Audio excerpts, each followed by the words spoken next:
Doug Pinnick from King's X, and you're watching For Bass Players Only. May the groove be with you.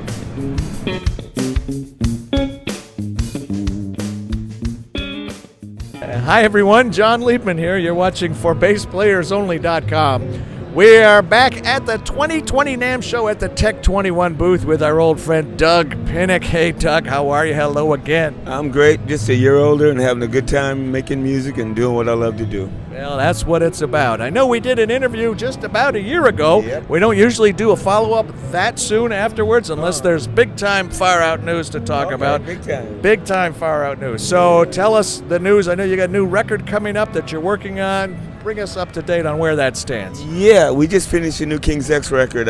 Last 2 months ago. Took a month out and just really worked our hearts out and put our whole heart and soul into it.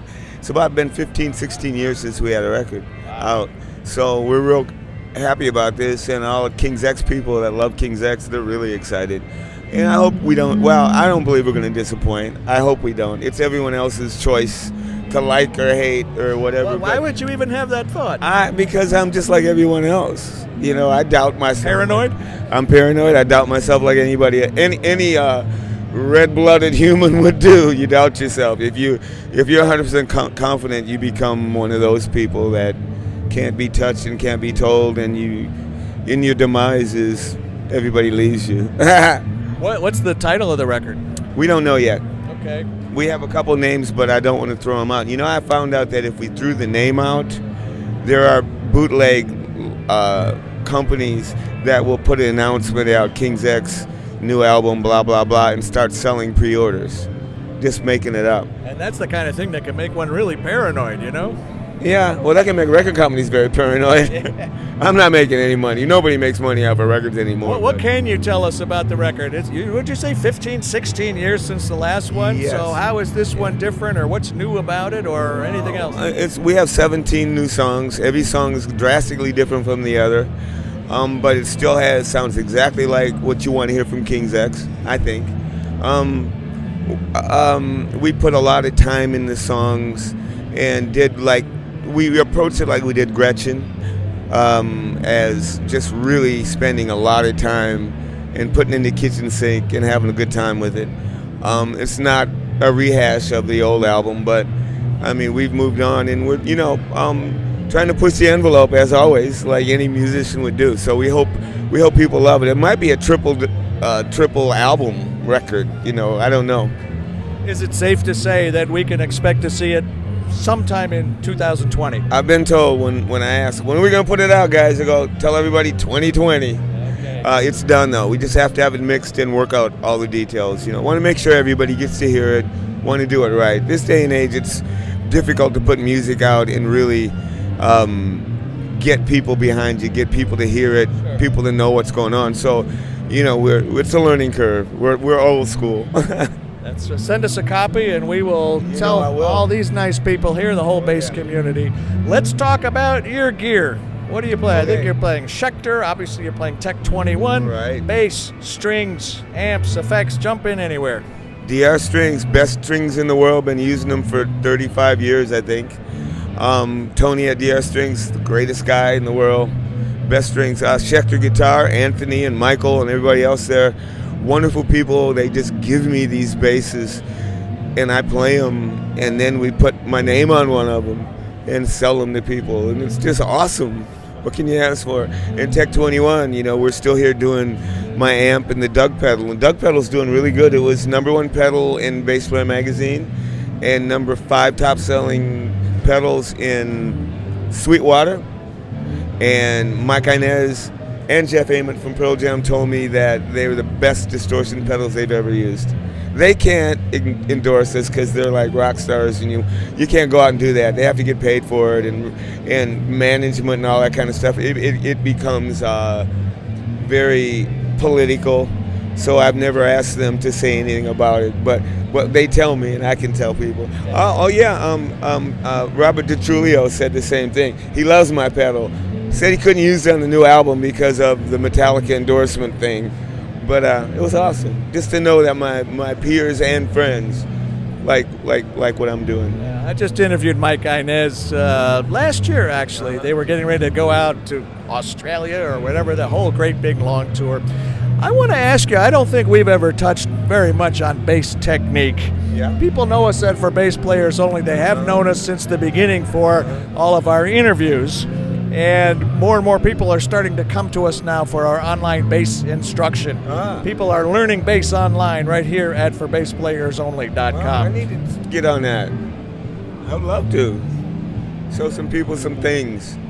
Well, what kinds of things do you think people need to be shown? What advice can you impart to somebody who wants to learn to play the bass? What's really important? I think the first thing is to get a bearing. Listen to the old blues. The old soul players, the 70s, 60s, Stax Volt's music and Motown. Duck Dunn, Bernard Odom. Yeah, and what's his name from Motown? James Jamerson. Yeah, those are the bass players that taught us how to play bass, not follow a guitar. Back in the day, bass players dominated. You knew the song by the bass line. It wasn't the guitar doing the riff. It was all about the bass. And that's where I learned. And so my approach now is to rock music, because I play rock music, everybody knows, is to take that approach to rock music and don't do what the guitar player is doing. Find your groove within the guitar player. Like, take a band, for a great example is Faith No More. If you listen to the second record, I think it was a big hit record, if you listen, the guitar player was playing like Metallica. Bass player was slapping. And I went, wow, what a wonderful combination. Because when you make music... Billy Gould. Billy Gould, yeah, I love him. I interviewed him. And the good thing about it, you got to stand out as a bass player, but you got to know that the bass is what everybody dances on.